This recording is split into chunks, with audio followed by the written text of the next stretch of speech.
ሰላም ዋንጫውን መጻፍ ያደረገው የእግር ኳስ ወይም የፉትሳል ውድድራችን ከ6 ዓመት በኋላ ተመልሶ መጥቷል። 17ኛ ዙር እንደ አዲስ ይዤው መጥቻለሁ። እዚህ ጋር የምትመለከቱት መለያ የነገይቱ ኢትዮጵያ የእግር ኳስ ክለብ መለያችን ነው። ከኋላ የሚታየው ጽሑፍ ዓለም ገና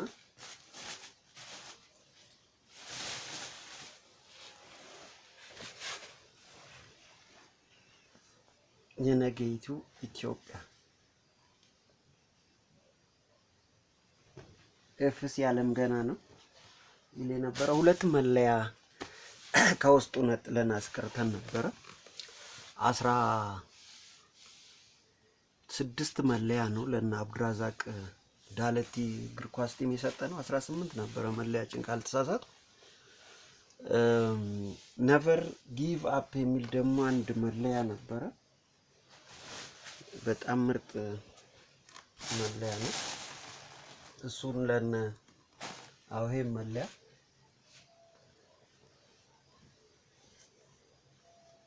እጅ አንሰጥም። ለነ አበበ የአብዲቦሩ እግር ኳስ ክለብ ነው የሰጠነው የክለባችንን መለያ። ሌሎቹ መለያዎች ይሄ የ8ኛው ዙር የታሪካዊው የመጽሐፍ ዋንጫ የእግር ኳስ ውድድር ሻምፒዮና የሆንበት መለያ ናት። 2006 ዓ.ም በጣም የሚደንቅ ውድድር ነበር። በዚህ ጨዋታ ላይ ጌቱ ደንቆሮ፣ ጌቱ መላጣ ተብሎ የተሰደበበት አይችልም አሰልጣኝነት ተብሎ የተሰደበበት ነው። የመጀመሪያውን ጎል በወቅቱ ተጋጣሚያችን የነበረው ሜታ እግር ኳስ ቲም በ17 ዓመት በታች ነው የምንወዳደር የነበረው። አግብቶብን ስለነበረ በቃ የተሸነፈ ተደርጎ ነው። ደቂቃ ካላለቀ መሸነፍ እጅ መስጠት አይቻልም። ነቨር ጊቭ አፕ ነው ኃይለ ቃላችን እና የሚፋጀው የብረት አልወሎም ነው። ሌላው የነገይቱ ኢትዮጵያ የእግር ኳስ ክለብ ቲሙም ስያሜና መጨረሻ ላይ 3-1 ካልተሳሳትኩ ያለቀው ሲያልቅ ያው መላጣው ሲሉኝ ኮፍያ አንስቼ ነውል ነበርና ወደ ሜዳ እንደዚህ እጃችንን አሳይተን የደንቆሮና የመላጣው ስራ ይኸውና ብለን ጨርሰናል። እንግዲህ እንደው እንግሊዘኛ ሳላቅ ኤኒዌይ ብዬ ልቀጥል ነበር። ለማንኛውም 17ኛው ዙር የመጽሐፍ ዋንጫ የእግር ኳስ ውድድራችን መጽሐፍን ሽልማቱ ያደረገ የትም ዓለም ላይ ሌለ ያለውን መጻደቅ መጽሐፍ ለዋንጫነት የሚሰጥበት ዓለም የለም። ያው የብረት ዋንጫ ነው ሊነሳ የሚችለው። አለም ሌሎች ገጸ በረከቶች ነው ሊኖሩት የሚችሉትና ይሄ ግን ሐሳቡ ለየት ብሎ የመጣ ነው። ያው ብዙዎቻችን እንዲህ አይነት ሐሳብን አናስብም ማለት አይቻልም፣ ይታሰባል። ነገር ግን በተወሰነ ደረጃ ትንሽ ሻላ ለእይታ ነው ብለን እናስባለን። ዓለማችንና ምድራችንና ህዝባችንን የሚዋጁ መፍትሄ ስራ የሆኑ የትውልድ አንጓዎችን ለማባቀል ታስቦ እየተካሄደ ያለ የውድድር ፎርማት ነው። እጅግ ከፍ ያሉ ሐሳቦችን ጭምር ይዞ የመጣ የውድድር መርሃ ግብር ነው። የሰበታና ዓለም ገና እንዲሁም ኦሮሚያ ብራንድ ውድድር ነው።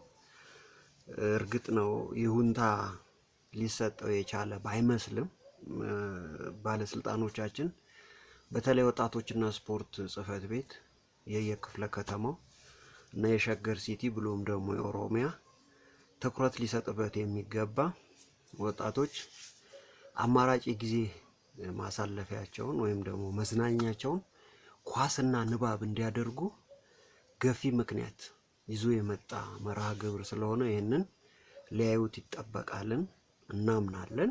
መልእክታችንን በዚህ አጋጣሚ እናስተላልፋለን። ይሁንና የ2017 17ኛው ዙር እንዲሁም 10ኛው የኢትዮጵያ ብሔራዊ የንባብ ቀንን ምክንያት ያደረገው መርሃ ግብራችን ለሚቀጥሉት ያልተወሰነ ዘመናት ሊቀጥል እንደ አዲስ ተመልሶ መጥቷል።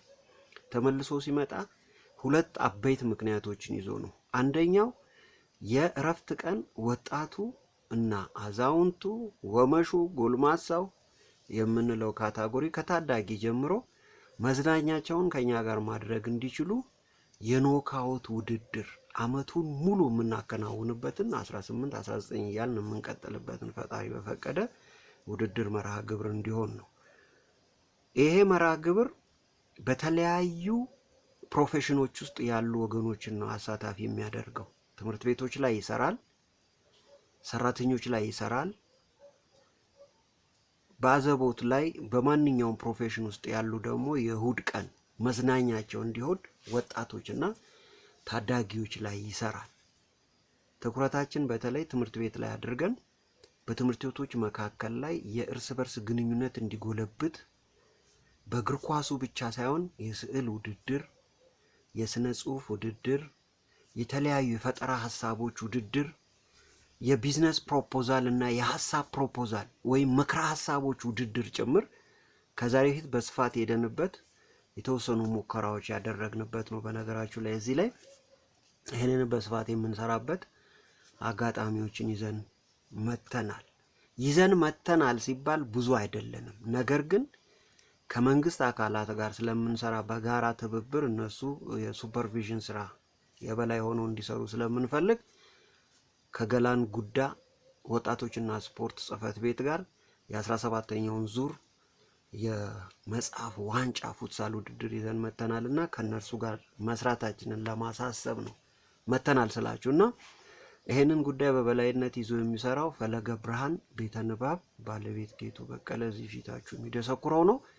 የ17ኛው ዙር መርሃ ግብራችን ለየት ያለ ውድድር ስለመሆኑ የ15ኛውን ዙር እና የ16ኛውን ዙር የተወዳደራችሁ ቡድኖች ታውቁታላችሁ። እጅግ በጣም ገራሚ አፈጻጸም የነበረው ነው። ማኖፍ ዘማች የሆኑ ታዳጊዎች መጽሐፍ ይሸለሙ ነበር። ምስክር ወረቀት ጎን አጃቢ ሆኖ ይሄዳል። ያሁኑ ግን ለየት ብሎ አዋርድ ጨምራለሁ። ምናልባትም ፈጣሪ ከፈቀደ ብርም ጨምር እንዲኖረው እናደርጋለን።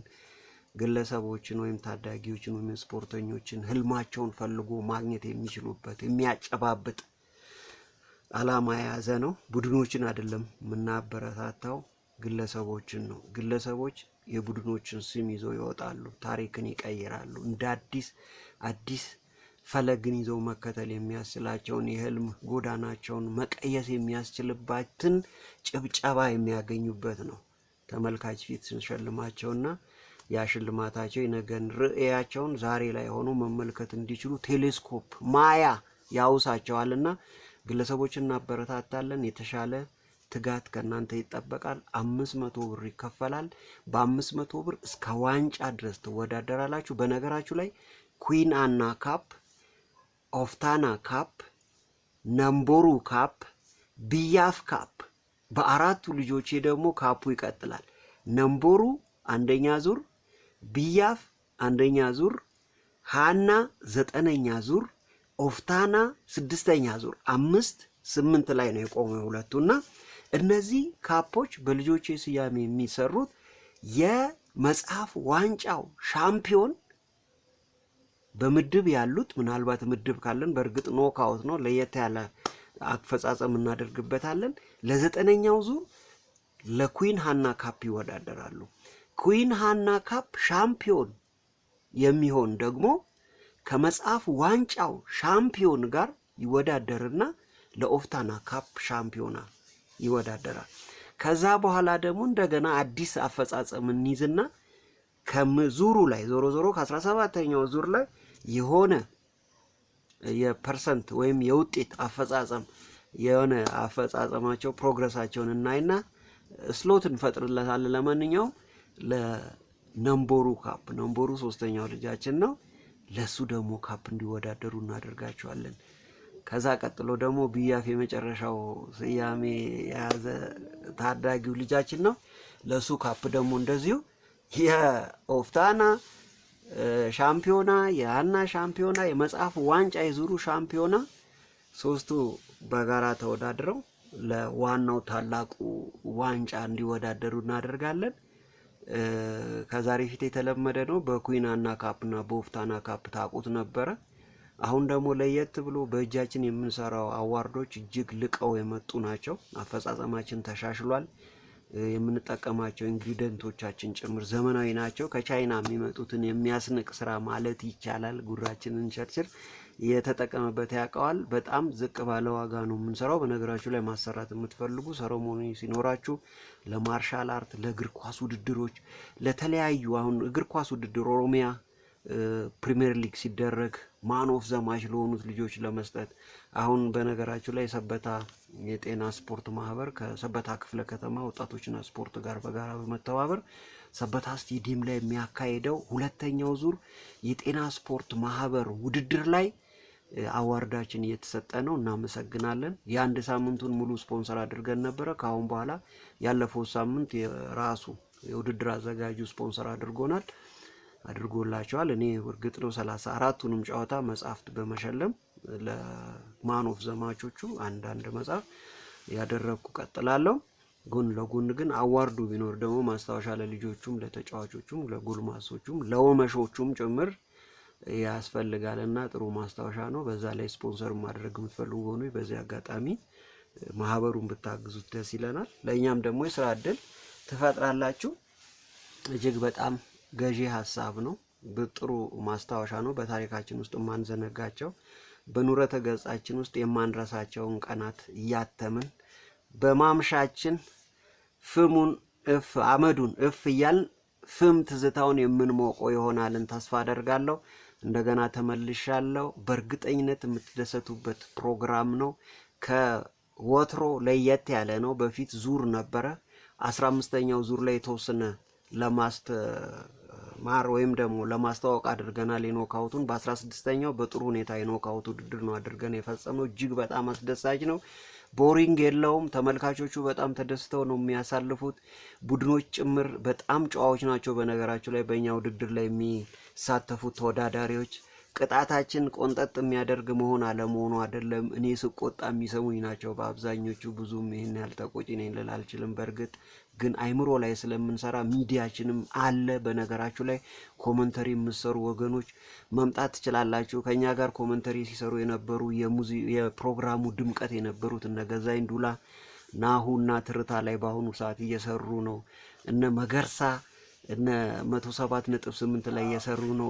ይሄ ፕሮግራም እንግዲህ ለነዚህ ልጆች የተወሰነ ግባት ሆኗቸዋልን ተስፋ እናደርጋለን። ልክ እንደነሱ ህልም ያላችሁ ኮመንተሪ ላይ ጋዜጠኛ የመሆን ፍላጎት ያላችሁ ተመልሰን መተናልና ከኛ ጋር መስራት ትችላላችሁ። ሚዲያው ተዘጋጅቷል። ቀጥታ ዛ ፕሮግራሙን እያስተላለፋችሁ ለልጆቹ ጭምር ሙቀት መስጠት ትችላላችሁ። እኛም ደግሞ የተወሰነ እገዛ እናደርግላችኋለን። አብራችሁን እንድትሰሩ እንፈልጋለን። በዳኝነት ማገዝ የምትፈልጉ እጃችሁን ማውጣት ዳኛ ሆኖ ዛሬ ከኛ ጋር ሲሰሩ ሳይንቁን ትልልቅ ስራዎችን አብረውን ሲሰሩ የነበሩ እስከ ኢንተርናሽናል ዳኛ ድረስ የደረሱ እነ ሲሳይ ራያ፣ እነ እስካጥናፍ መንግስቱ፣ እነ ኤፍሬም፣ እነ ሊሊ፣ እነ ብዙ ወርቅ ብዙዎቹ የኛም ፕሮግራም ሲያስተዳድሩ የነበሩ ትልልቅ ዳኞች ሆነዋል። ዛሬ ፌደራል ዳኛ፣ ብሔራዊ ዳኛ እና ኢንተርናሽናል ዳኛ ጭምር ሆነዋልና በጣም እናመሰግናለን። እኛ አስተዋጽኦ አድርገናል ማለታችን አይደለም። ነገር ግን ፕሮግራማችን ላይ እጃቸውን ሲያፍታቱና ፕሮቫ ሲያደርጉበት እንደነበረ የማይካድ ነገር ነውና ባለውለታችን ነበሩ። ፕሮግራሙ ጥራት ያለውን ስራ እንዲሆን ጥራት ያለውን አፈጻጸም እንዲኖረው እነርሱም ደግሞ በዛው ልክ አቅማቸውን ሲያሳዩበት የነበረ ጀግኖች መሆናቸውን ባለራዕይ መሆናቸውን ጭምር ያሳዩበት ነው። ከስፖርተኞችም ጭምር እልፍ ማለት ይቻላል። እልፍ ብዙ ነው፣ እርግጥ ነው ሺህ ነው። ግን ብዙዎች በስሜታቸው ብቻ ሳይሆን በምኞታቸው እንዲከተሉ ስሜት ሆኖ እንዳይቆም ሐሳባቸው ትልቁን ግብ መምታት እንዲችሉ ጭምር ማሳያ የሚሆን መስታወት ከኛ ጋር ሲጫወቱ የነበሩ የፕሮግራማችን ድምቀት የነበሩ እነ ጌቱ ኃይለ ማርያም እነ አስራት ቱንጆ ከምናቃቸው ፕሮፌሽን እግር ኳሰኞች ውስጥ ሁለቱ ብቻ ብዙዎች ናቸው። ሌሎችም አሁን ከአብዲቦሩ ወደ ቅዱስ ጊዮርጊስ ሄደው ወንድማችን ታዳጊ ልጅ ስሙን ለዘነጋው ነው እንደ እነሱ አሁን ምርጥ ፖዚሽን ላይ ያሉ ውድድራችን ድምቀቶች ነበሩ። ትናንሾች ማን ኦፍ ዘማች ሆነው ስንሸልማቸው የነበሩ ያኔም ርዕይ እንደነበራቸው ያሳብቅ የነበረ አያያዛቸው የሚገርሙ ዛሬ ግባቸውን መጥተዋል። እዚህ ይደርሳሉ ተብሎ ግን ማንም ያሰበ የለም። ከደረሱ በኋላ ነው ፍንጭ አይቻለሁ ብዬ እኔ እንደ ጠንቋይ ራሴን እንትን ማኮፈስ አልፈልግም። ነገር ግን ምክረ ሐሳቦቻችንን ይሰሙ የነበሩ ልጆች ዛሬ ግባቸውን መጥተዋል። ያ ነው አሁንም ሐሳባችን። የነገይቱ ኢትዮጵያ በነገራችሁ ላይ እንደ አዲስ ተነስቷል፣ ጀምሯል። ከ2009 ነው የቆመው። 2009 ላይ የቆመው የነገይቱ ኢትዮጵያ ከፍተኛ ዲቪዥን ሲወዳደር የነበረው አዲስ አበባ ላይ እንደ አዲስ በእድሜ ቡድን ላይሰንሱን አድሶ እንደገና ይመለሳልን እምነት አለ። 2018 ላይ ፈጣሪ በፈቀደ ይመጣል። የእግር ኳስ ውድድራችን ሁለተኛው ሐሳብ የመጀመሩ ከውድድሩ ላይ የምናገኛቸውን ከኛ ጋር ከዲቪዥን ላይ ሊጫወቱ የሚፈልጉ ልጆችን ለመምረጥም ነው። አንደኛው ቀደም ሲል ያልኳችሁን ሐሳቦች በተለያዩ ፕሮፌሽን ላይ ያሉ ህዝባችንን ወይም ወጣቶቻችንን መድረስና ማወዳደር፣ ማጫወት፣ መሸለም፣ ማስታወሻ የሆኑ መጽሐፎችን እና የስጦታ ገጸ በረከት የሆኑ አዋርዶችን መሸለም እና ስሜታቸውን ጊዜያቸውን ከንባብና ከጨዋታ ስፖርት ጋር እንዲያሳልፉ ማድረግ ነው። አንደኛው ግን የነገይቱ ኢትዮጵያን እንደገና መመለስ ነው። never give up እጅ አንሰጥም አርከን ኬኒኑ ያሉ ውጤት የሚይዙ ቲሞች ይሆናሉ። በዚህ ውድድር ላይም የነገይቱ ኢትዮጵያ ልጆቻችን ይወዳደራሉ። በነገራችሁ ላይ 8ኛው ዙር ላይ ነው ቲማችን የቆመው። ለምን ለበርካታ ዙሮች ዋንጫ አንሺ ነበረ ቲማችን የገባበት ፕሮግራም ላይ ቢያንስ እስከ 8ኛው ዙር ድረስ ከአራት ያላነሰ የዙር ዋንጫዎችን አንስቷል የነገይቱ ኢትዮጵያ። ከዛ በኋላም ጌት ፈርኒቸር ተብሎ መጥቶ ነበረ፣ እርሱም ዋንጫ አንስቷል እና አዲሱ የነበሩበት እንደውም የተስፋ መለያ ወስጄበት 99 ቁጥር ተስፋ ብርሃኑ እኔ ጋር ማስታወሻው ነው እንዲቀር አድርገናል። ከጎን ደግሞ ያለው ተስፋው ነው የካምፑ ልጅ ነው። እሱም ጥሩ ፖዚሽን ላይ ነው የነበረው። ይሄ ልጅ አብዲ ቦሩ ላይ ሲጫወት አየዋለሁ። እኛ ጋር ካደጉት ልጆች ውስጥ አንዱ ነበረ። እንግዲህ በስማቸው እኔ ጋር የቀሩ ብዙ ማሊያዎች አሉ። በመሰረቱ እጅግ በጣም ጀግኖቹ ልጆቼ ይሄ የወይራ ሰፈር ልጅ ነበረ ሪያድ 19 ቁጥር በጣም የሚገርም አጥቂ ልጅ ነው። ሌላው ወንድማገኝ ነው ተከላካይ ቦታ ላይ ቴዎድሮስ ተከላካይ ቦታ ላይ ጫወት የነበረ የወይራ ሰፈር ልጅ ነው። ወንድማገኝም ሌላው ተከላካይና ክንፍ ላይ ጫወት የነበረ የወይራ ሰፈር ልጅ ነበረ። ታሪኩም የዛው ሰፈር ልጅ ነው። መሃል ስቶፐር ሆኖም ሲጫወት የነበረ ጀግና ልጅ ነው። ሌላው በጣም የሚደንቀው አጥቂ ተከላካይ ጭምር የሚጫወተው አብርሃም ነው። አብርሃም የሌመን ልጅ ነው። በጣም ጀግና አብርሃም የት ነው ያለው? በጣም የምትደንቅ ተጫዋች ኢትዮጵያ እንደው ተስፋ ልጥልበት ይጠበቅም ይገባም የነበረ ልጅ ነው። ይሄ ልጅ በጣም ጀግና ስትራይከር ነው። አይምርም፣ ኳስ ካገኘ ጎል ስኮረር ነው። ሌላው 7 ቁጥር ለባሹ ጀማይ ነው። ጀማይ በአሁኑ ሰዓት ሌመን ላይ በሞባይል ንግድ ላይ እንደተሰማራ ሰምቻለሁ። እንደ ጊዜ ማግኝቸው ነበር። ሌላው በጣም ጀግና አጥቂ የነበረ ልጅ ነው። ይሄ ልጅ እጅግ በጣም ከምሳሳለት እግር ኳሰኛ ውስጥ አንዱ ነው። እነዚህ ልጆች በአጋጣሚ ልጆቹ መለያቸው ሌሎቹ ተጫዋቾች ሲወስዱ እነሱ አልነበሩ። በአጋጣሚ በመሃል አቁመው ስለነበረ መለያቸው ከነ ቁምጣቸው ነው። በጥሩ አፈጻጸም ተሰርቶ የነበረ ነው። ከቁጥሩ ጋር ተሰናስኖ አርማችን አለው never give up የነገይቱ ኢትዮጵያ እግር ኳስ ክለብ ጭምር ተሰርቶ የነበረ ነው እና በጣም ጥሩ ይዘትም ነበረን። እኛ ፕሮፌሽናል ነው ሐሳባችን። በምስራቅ አፍሪካ ላይ እጅግ አስፈሪው ቲም እየመጣ ነው ብለን ስንጎርርበት የነበረ ነበር የነገይቱ ኢትዮጵያ። 2009 ግን ሲቆም አፈጻጸሙ ደስ አይልም ነበረ። ደስ አይለኝ ነው ከታሪኩ የወጣሁት ሳልሰለች ሳልደክም። እንግዲህ ደክሞናል ያሉ ወገኖች ትተውታል። ለማንኛውም እንደ አዲስ ተመልሰናል። ውድድራችን ደግሞ 2011 ህዳር 4 ነበር የቆመው አስታውሳለሁ። ህዳር 4 2011 የመጨረሻውን ኩዊን ሃና ካፕ ከፈጸምን በኋላ ወደ ኦፍታና ካፕ እንድትጫወቱ በሚል የተወሰነች ድርድርና ግድድር ሀሳቦች ነበሩ። ኦፍታና ካፕም ውድድር ተካሂዷል። አዎ ኦፍታና ካፕ ተካሂዷል ካልተሳሳትኩ። አዎ የኔ ቲም ነው። ቱሉ ሞረማ የሚባል ቲም ነበረ። ደግሞ ሌላው አባቦ ቢራ ሌላው ጫወትበት የነበረ ነው። እኔም ራሴ 32 ቁጥር መለያ 32 ቁጥር የክፍል ትምህርት ቤቴ ቁጥር ናት በአጋጣሚ እና ሞደው ትዝታዬ ነው። የትምህርት ቤት የተማርኩት ቁጥሬ ነውና አባቡ ቢራ፣ ጌት ፈርኒቸር እና ቱሉ ሞረማ የሚባለው ክለብ በጣም የሚደንቅ አንዳንዶቹን እንደውም የሚያጣጥሏቸው ልጆች ናቸው ማለት አይችሉም ተብሎ እና በአጋጣሚ ግን ቱሉ ሞረማ እጅግ በጣም ድንቅ እና ስማርት ቲም መሆኑን ያሳየ ቡድን ነው። በአጋጣሚ እኔ የተወለድኩበት ኬንቴሪ በላይ ያለች ጉብታ ናት ቱሉ ሞረማ። የበላ ልበልሃ ጉብታ ማለት ናት እና በአፋን ኦሮሞ የእሷን ትብት የተቀበረበት መነሻ ስፍራ ናት ብዬ አምነውበት ነበር በአጋጣሚ የተመሰረተው።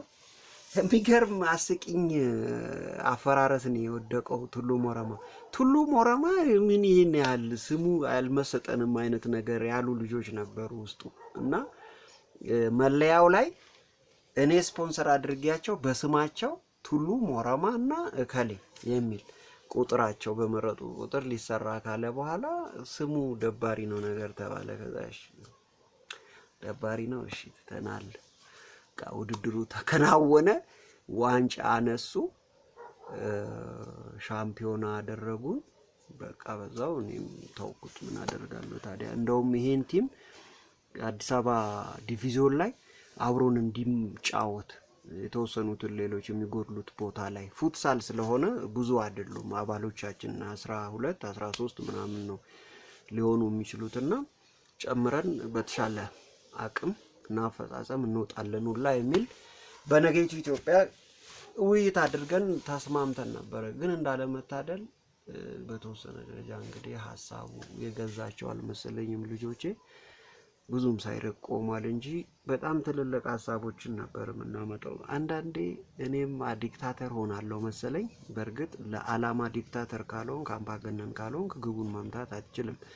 አምባገነን ግን የሆንክበትን አጋጣሚ አሳማኝ በሆነ መልኩ እየነገርከው ያልመነል አካል አብሮ ከሌለ ወይም ደግሞ የሐሳብ ገዢ ከሌለ ፌል ያደርጋልና ብዙ ሐሳቦቻችን ፌል ሆነው ቀርተው የነበሩት በተወሰነ ደረጃም ቢሆን ተቀባይ ወይም ገዢ በማጣታቸው ነው። በነገራችሁ ላይ የዚህ ሰበታ ታነባለች የመጽሐፍ ዋንጫ እግር ኳስ ውድድር ወደ ሀገር አቀፉ የመጽሐፍ ዋንጫ እግር ኳስ ውድድር ከመዞሩ በፊት ዓለም ገና ታነባለች የመጽሐፍ ዋንጫ እግር ኳስ ውድድር ነበር አስሙ። ከዛ ወደ ሰበታ አሳደግ ነው። ከዛ ወደ ሀገር አቀፍ የመጽሐፍ ዋንጫ እግር ኳስ ውድድር አሳደግ ነውና ይሄ ሀገር አቀፉ የመጽሐፍ ዋንጫ እግር ኳስ ውድድር የሰበታና አካባቢውን ወይም ኦሮሚያን ጭምር እንደ ብራንድ ቀጥሎ ኢትዮጵያን ጭምር የሚያሳውቅ ክልላችንን መንደራችንን ነው የምናሳውቅበት። መነሻ ኦሪጂኑ ሰበታ ዓለም ገና ነውና ከዛ አንፃር እያለን ምስራቅ አፍሪካ ላይ ጭምር ለግጭት አፈታት ሁነኛ መፍትሄ ስራ ሆኖ ይመጣል በማሰብ በማለት ጭምር እኛ እንደውም የመጀመሪያውን የጎረቤት ሀገር ብለን የምንላት ገዛ ሀገራችን ፖለቲከኞች ባይሉትም ኤርትራ ምድር ላይ አስመራ ላይ ነው ውድድር የምናደርገው። የነገይቱ ኢትዮጵያ የሚባሉ የእግር ኳስ ቲም አምባሳደሮቻችን ይዘን ሄደን አስመራ፣ ጅቡቲ፣ ሶማሊያ፣ ሱዳን እያለ እንደውም የምስራቅ አፍሪካ የህዝብ ለህዝብ ትስስር ብቻ ሳይሆን በኮንፌዴሬሽን የመዋሃድ በነገራችሁ ላይ ያኔ 2008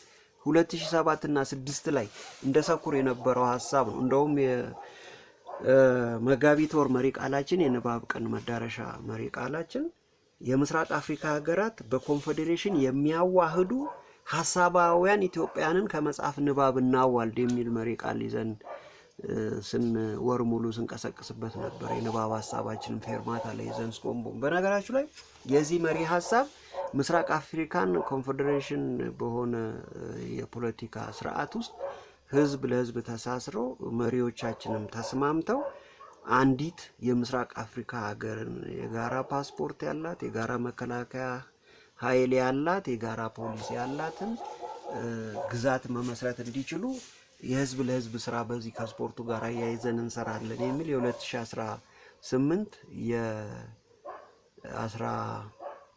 የ11ኛው የ10ኛው ይቅርታ ኢትዮጵያ አንድ ሀገር አቀፍ የንባብ ቀን ያስፈልጋታል መሪ ቃላችን ይሆናልን እንጠብቃለን።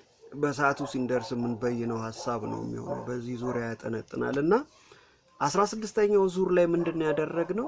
ሐሳቡን ገዝተውን ቢሆን ዛሬ የት ሊደርስ እንደሚችል አሁን ያልኩትንና መሰል ስራዎችንም መስራት ያቀደ ፕሮግራም ነው። የፕላትፎርምና ላይሰንስድ ሆኖ በነገራችሁ ላይ የአዲስ አበባ ከፍተኛ ዲቪዚዮን ላይ ሲጫወት ቲማችን ትልቁ ህልማችን በምስራቅ አፍሪካ ትልቁ ቡድን መሆን ነው ብለናል።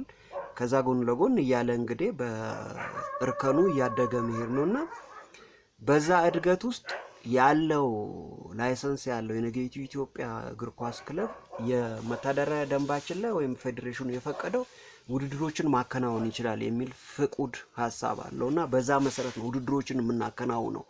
እውቅና አለን ማለት ነው። የትኛው ምድርና ሰማይ ስር ማከናወን እንችላለን። እርግጥ ነው ክለቡ የአዲስ አበባ ቲም ነው፣ ግን ደግሞ ቤትም አካባቢ ላይ ይሄን ፕሮግራም ማካሄድ ቢችል ከአካባቢው ከክልሉ ካለው የእግር ኳስ ፌዴሬሽን ጋር ተነጋግሮ ወይም ደግሞ ወጣቶችና ስፖርት ጋር ተነጋግሮ ማከናወን ይችላል በሚል ስሜት ነው። እና ይሄን ስንሰራ ግን ቡድኖች እስቲ ራሳቸውን እንደ ተቋም ይመስርቱ በሚል ላይሰንስድ ሁኑ የሚል አቋም ይዘን ምስክር ወረቀት አዘጋጅተንላቸው ነበር። ያ ምስክር ወረቀት በአጋጣሚ በዚህ ሲስተም ነው የተሰራው። ሀገር አቀፉ የመጽሐፍ ዋንጫ እግር ኳስ ውድድር የክለቦች ምዝገባ ምስክር ወረቀት ነው የሚለው እና በሰበታ አስተዳደር አለም ገና ከተማ ጌቱ በቀለ የነገይቱ ኢትዮጵያ እግር ኳስ ክለብ በጋራ በመተባበር እንግዲህ ከሰበታ ከተማ ወጣቶችና ስፖርት ጽህፈት ቤት ጋር ነው ሀገር አቀፉ የመጽሐፍ ዋንጫ እግር ኳስ ውድድር መርሃብ ግብር ላይ ለምትሳተፉ ይሄ የእውቅና ሰርቲፊኬት ተሰጥቷቸዋል። የነገይቱ ኢትዮጵያ እግር ኳስ ክለብ ማህተም አለው። ሀገር አቀፉ የመጽሐፍ ዋንጫ አርማ ግራ ቀኝ የክልሉ እና የኢትዮጵያ ፌዴራላዊ ሪፐብሊክ አርማ የሆነውን ሰንደቅ ዓላማ እንዲኖረው ተደርጎ በ50 ብር ግዙና አባል ሁኑ ብለን ስንሰጣቸው የነበረ ነው የምስክር ወረቀቱና እንግዲህ ይሄን አይነቱ ምዝገባ ወደ 8 ቲሞች አገኘን። ይሄ 8 ቲሞች ክፍያ ደግሞ መጠነኛ የሚከፍሉት አለ። መክፈል ብቻ አይደለም፣ የውድድር ፎርማቱን ለየት አድርገን ምንድነው በመወዳደራቸው ብቻ ክለቡ ደግሞ የአዘጋጁ አካል ደግሞ በረከት ይሰጣቸዋል። የገንዘብ ገጸ በረከት የኖክአውት ውድድር ያደርጋሉ። እርግጥ ነው ምድብ ልንሰጣቸው እንችላለን። ከዛኛ ወደ 4 ውስጥ ያለ 2 ዋንጫ ሲገቡ ጭምር የሚያገኙትን የዳጎሰ ክፍያ ጭምርና ሻምፒዮን ሲሆኑ ጭምር ገንዘብ ለሚያጫውቷቸው ልጆች ኢንሴንቲቭ መስጠት፣ ትጥቅ ማሟላት የሚያስችላቸውን ቁመና የሚያሰጣቸው ውድድሩን ስያሜ ሽያጭ ጭምር የጀመርንበት በተለይ 15ኛው ዙር ላይ ኤቨረስት ዩዝ አካዳሚ ነው ሙሉን ስፖንሰር አድርጎን የስያሜ ውድድር ሆኖ ጭምር የሄደው። በነገራችሁ ላይ በዚህ አጋጣሚም የ17ኛው ዙርልም የውድድር መርሃ ግብራችንን እንሸጣለን ረከስ ባለ ዋጋ የስያሜ ሽያጭ አለንና የ17ኛው ዙር ሀገር አቀፉ የመጽሐፍ ዋንጫ እግር ኳስ ውድድር የሚለውን ስያሜ የምትገዙ ካላችሁ ከፊት ለፊት አንድ ኩባንያ እንጠራና የዛን ኩባንያ ስም እንበል ኤክስ ማታዶር ጎማ የአዲስ ጎማ ባለቤት ነው አይደል? ማታደሩ ጎማ 17ኛው ዙር የመጽሐፍ ዋንጫ የእግር ኳስ ውድድር ወይም የፉትሳል ውድድር ልንለው እንችላለን። በጣም ምርጥ ውድድር ነው። በዚህ አጋጣሚ የሜድሮክ ኢትዮጵያ ነው ማታዶር ወይም ሜድሮክ ኢትዮጵያ ትላልቆቹ አሉ አይደል? ቢጃ ኢትዮጵያ ኢንዱስትሪ፣ ቢአይጂ፣ ሜታ ቅዱስ ጊዮርጊስ መጠጥ ኩባንያ ነው። ለካ ከስፖርት ጋር ግንኙነት የለው። እሺ ትተነዋል። እና ማልታ አንድ ጊዜ አንድ መርሃ ግብሬ ላይ ስፖንሰር ያደርጋል ተብዬ መደዳ የሰብ ላይብረሪ ላይ ስፖንሰር አድርጎናል ብለን ከፊት ለፊት አስቀምጠን በጨበጣ ስናስተዋውቅለን ነበር። ቫይራል የወጣ ስላይደለ ይሄን ያህል አዋጭ አይደለም ተብሎ ተከታታይ ሰርተንለት የነበረውን ስፖንሰርም ሳይሰጠን ዝም ብሏል። ለማንኛውም አሁን ጊዮርጊስ ወስዶታል አይደል? ለማንኛውም እነዚህ አልኮል መጠጥ ያልሆኑት አብረውን ቢሰሩ ደስ ይለናል። በጣም ትልቅ ህልም አለን። ትልቁ ህልማችን ምንድነው? ግጭት አፈታት ላይ ሀሳብ ላይ አውርቶ ገዢውን ሀሳብ ወደፊት የሚያመጣ ትውልድ፣ ከቁርቁስ ከመሳሪያ ንግግር ሀሳብ ላይ የሚነጋገር ትውልድን ለማባቀል ሌላው መዳረሻችን ነው። ሀሳቡን ህልሙን በመንገዱ ፈክቶ አፍክቶ ለራሱ ብቻ ሳይሆን ለዓለም ጭምር ጉማቼ ከንደርቡ ሰጥቶ የሚያልፍ አሻራውን ጠብ ያደረገ ያስቀመጠ የሚያልፍ ትውልድ መፍጠርም ማፋለግም እንችላለን ከመጽሐፍ ውስጥ ከንባብ ውስጥ የሚል ነውና ትልቁ ዓላማችን እርግጠኛ ነኝ ሐሳቡን የምትደግፉ ብዙዎች ትኖራላችሁ ተስፋ እናደርጋለን።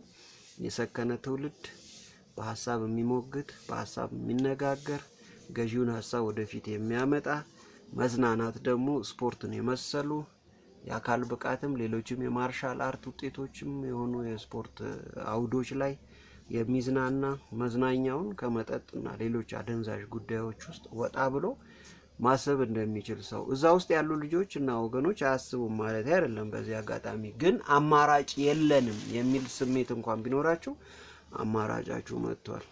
መጽሐፍ አንቡ፣ ኳስ ተጫወቱ፣ ተወዳደሩ። በነገራችሁ ላይ የዛን ጊዜ መጨረሻው አካባቢ ላይ ስናደርጋቸው ከነበሩ ውድድሮች ውስጥ እዛው ሜዳ ላይ ያሉ ተመልካቾችም የመጽሐፍ ሽልማት ማግኘት እንዲችሉ የሞባይል ካርድ ማግኘት እንዲችሉ አጫጭር ውድድሮችን ጭምር ያዘጋጀንላቸው ስናወዳድር ነበር። ሩጫ የተወሰነ የሚሮጡበት፣ ገመድ ጉተታ፣ ሌላ ምን ነበረ? ቮሊቦል ላይ የተወሰነ ሙከራ ለማድረግ ሞክረን ነበር። ብቻ እነዚህን ሁለት ጉዳዮች ላይ ጥያቄና መልስም ጭምር በማከናወን በተወሰነ ደረጃ መጽሐፍ ለመስጠት ሙከራ እናደርጋለን። በአሁኑም ግን አለን። ገመድ ጉተታው ይቀጥላል። ሌሎችም በብሬክ ሰዓት ላይ በእረፍት ሰዓት ላይ ያንን ውድድር እያከናወንን መጽሐፍ እንሰጣለን፣ የሞባይል ካርድ እንሸልማለን። ብቻ በጣም አስደሳች ጊዜ ከኛ ጋር ታሳልፋላችሁን ተስፋ እናደርጋለን። የሚያስከፉ ነገሮች ማንንም የሚያስከፉና የሚያስቀይሙ ነገሮች ውስጥ በፊትም የለንም፣ ወደፊትም አንኖርም። እኛ የአንድ ጥቁር አፈር ልጆች ነን። የጠላታም ህዝብ ስብስብ አይደለንም። ዓላማችን ግልጽ ነው። ተጫወቱ፣ አሸንፉ፣ ተሸለሙ። ጥሩ የወጣትነት ጊዜ የማትረሱትን የልጅነት ዘመን አሳልፉት። በማምሻችሁ ከዘራ ስትይዙ ልጅ ዘመኔ ላይ ይሄን ተሸልሜ ነበር፣ ይሄን አድርጌ ነበር ብላችሁ የምታወሩት ትዝታና ዘመን እንሰጣጥ ነው ዓላማችን። በእርግጠኝነት የተሳካ ጊዜ ይኖረናል። የገላን ጉዳ ዓለም ገና ክፍለ ከተማ ወጣቶችና ስፖርት ጉዳይ ጽህፈት ቤት ከፈለገ ብርሃን ወይም ደግሞ የ17ኛው ዙር የመጽሐፍ ዋንጫ ፉትሳል ውድድር አዘጋጅ በጋራ ሆኖ የሚያዘጋጁት መርሃ ግብር ነው። እስከ ግንቦት 29 ድረስ 500 ብር የከፈላችሁ ተመዝገቡ። ግንቦት 30 እና 1 ላይ ስክሪን የእድሜ ተወዳዳሪዎችን እናደርጋለን። በዩ11 13 15 17 እና ክለብ ተወዳደሩ። ሁኔታዎችን አይተን ሴቶች ቡድኖች አሉ እየተባለ ነው። ቢያንስ 1 4 5 እና 6 አካባቢ ብናገኝ ጥሩ ነው። እስኪ እናማክራቸዋለን ቡድን ያላቸውን ባለቤቶች ሴቶቻችንንም ብናጫውት ደስ ይለናል። እኛ እንደውም በአንደኛው ዙር በሁለተኛው ዙር የሴቶች ውድድር ከወንዶች ጋር ነው ተቀላቅለው ይጫወቱ የነበረው በዛን ጊዜ የነበሩ ሴቶቻችንና በጣም አስደናቂና አስገራሚ ነበረ። ከዛ የፍቅር ሜዳ ጨፌ ሄዶ ነው የራሱን ሜዳም እስከ ማስጠረቅ ደርሶ እዛው ፍቅር ጨፌ ሜዳ 3 ጨዋታዎች በአንድ ጊዜ 2 ሜዳዎች የሚከናወኑ አሁን ወጣት ማዕከል ኬንቴሪ ላይ ተከፍቷል ካልተሳሳትኩ፣ ምናልባትም እናስፈቅዳለን። እዛ አፈር ሜዳ አለ፣ ኮንክሪት ሜዳ አለ። ሁለቱም ጋር በተመሳሳይ ሰዓት 2 ጨዋታ እናከናውን ነበር እዛ ሜዳ። እንደዛ ያደረግን ውድድራችን እጥር ምጥን ብሎ መስከረም 3 ወይም 4 ካልተሳሳትኩ ላይ ነው ያደረኩት እና በዛን ቀን እንጨርሳለን። ቀጥሎ ደግሞ የበጋው ውድድርም እንደዛው በተለያዩ ፕሮፌሽን ውስጥ ባሉ ወገኖች መካከል የሚደረገው ጉዞውን አጠናክሮ ይቀጥላል። በጣም አመሰግናለሁ አብራችሁኝ ለነበራችሁ። ይሄንን ቪዲዮ የተመለከታችሁ ሁሉ ምስጋናዬ ከፍ ያለ ነው። አመሰግናለሁ። ማንበብ አለማወቅን ይገልጻል። ከማማረር